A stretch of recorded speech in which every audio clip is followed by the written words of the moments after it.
Okay, it's Kat, and I'm back again to look at more of these T-charts, and we're going to look at level 4s and level 5s.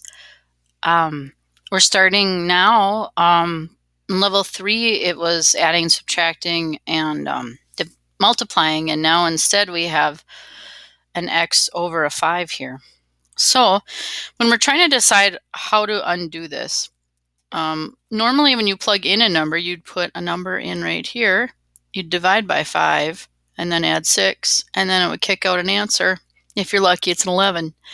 But when you're undoing and using T-charts, you actually don't use PEMDAS. You actually use something called SADMEP. And a lot of teachers forget to mention that. So you know PEMDAS, but have you met SADMEP? So you're going to take care of adding and subtracting. You're going to undo that. So if it says plus 6, we're going to undo it by writing minus 6.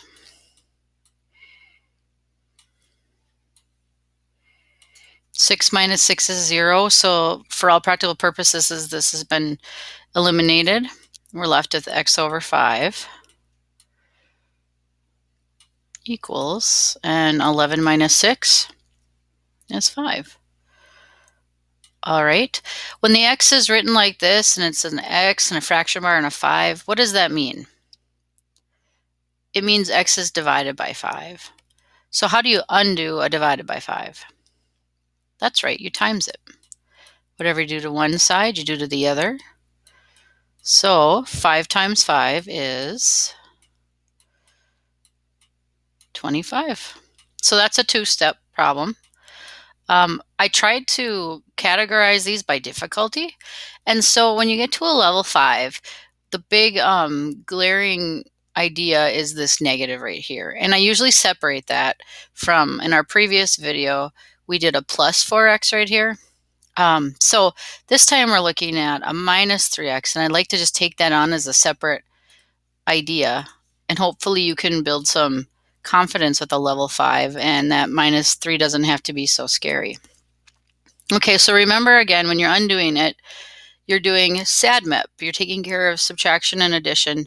You're taking care of multiplying and dividing next. So when you're looking at it, you have to decide, is that 15? Is that a positive 15 or is that a negative 15? And a lot of people might look at it and think that negative is just a little bit more important than it really is. So when you're trying to move this 15 out, the way you do it is to subtract 15. So that negative, that's all about the 3. That's not about the 15. This 15 is positive. This is still adding 15. And what is 24 minus 15?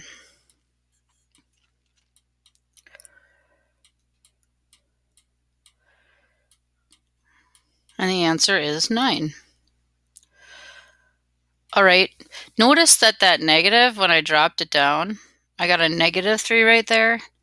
Most common mistake that happens is people, like, for one reason or another, ignore it. Sometimes it's just because you're not sure what to do with it, so you just ignore it. But that's a negative 3 right there. When a number's up against a letter, what does that mean? That's right, it means multiplying. So we're going to, how are you going to undo multiplying? That's right, we're going to divide. Make sure you divide by a negative. And what is 9 divided by negative 3?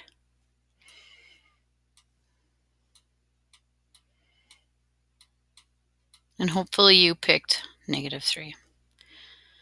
So that's what a level 4 and a level 5 looks like. We're going to keep going, and we're going to take a look at a level 6 and a level 7 as well. You can see that we did this in October last year, so we're running right about on right time. This is a level 6 and this is a level 7. So now what makes this a level 6 versus a level 5 is it still has the negative right there, but now all of a sudden we have the fraction bar. And so in my opinion, that right away makes it a more difficult problem. So you're going to think about undoing it. And when you undo it, you're going to think about starting away from the x. If you remember the PEMDAS,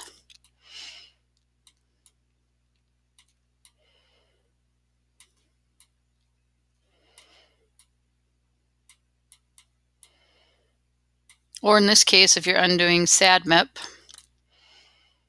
you're trying to undo adding and subtracting first, and then multiplying and dividing. I like to think of it as you're working your way in, you're trying to get to this x.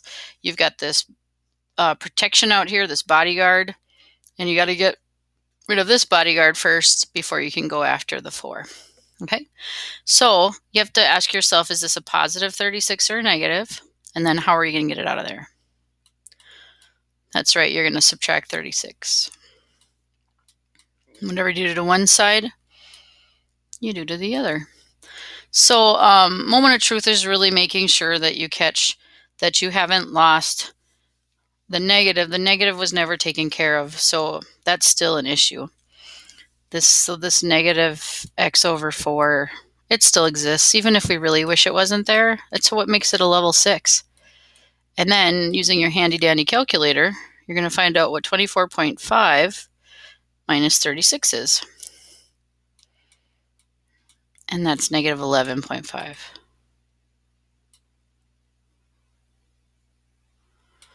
All right. Remember, when it's written as a fraction, what does that mean? Does that mean plus 4 minus 4 times 4 divided by 4?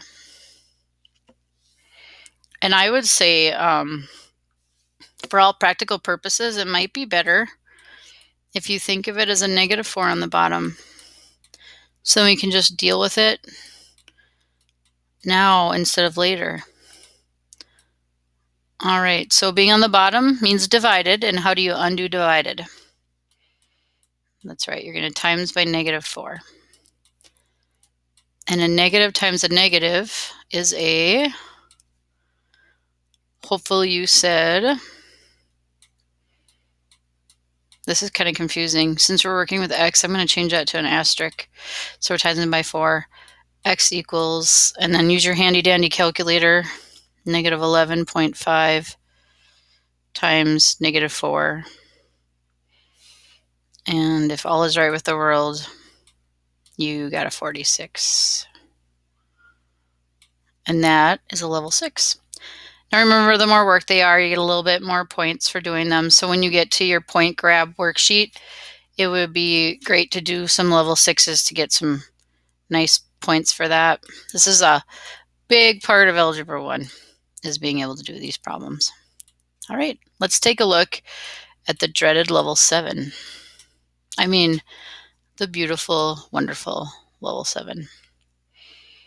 All right, so just like before, we're going to get rid of adding and subtracting first, and then we're going to get rid of, well, that's a good question. What are we going to get rid of first? Hate to take all the fun out of it by telling you. All right, so that's a positive 41. How do you get it out of there? We're going to subtract 41. Pardon me. You're going to do 118 minus 41, which will drop these lovelies down. Now in this case, you can keep the negative on top, or you can keep the negative on the bottom. What you don't do is you don't write a negative on top and bottom. That's just awkward. Otherwise, it would be negative divided by negative, and it would just go away. All right, so now you would like to get to that x. You have a couple choices for what you do next. Some people would then see what's negative 7 divided by 2 and just get that simplified, or you can do it in 2 more steps. So I'm going to go with, let's see, let's get rid of that divided by 2. And 77 times 2, usually with a negative 7x on this side. 77 times 2 is 154. Keeping those calculators busy. And then how do we get that negative 7 out of there? If a number is up against a letter, what does that mean? That's right, it means multiplying. And how do you undo multiplying? That's right, you're going to divide by, and make sure you divide by a -7. What's a positive divided by a negative? So this -7 divided by -7 is 1. And we're mathematicians, so we're lazy. We don't write 1x, we just write x.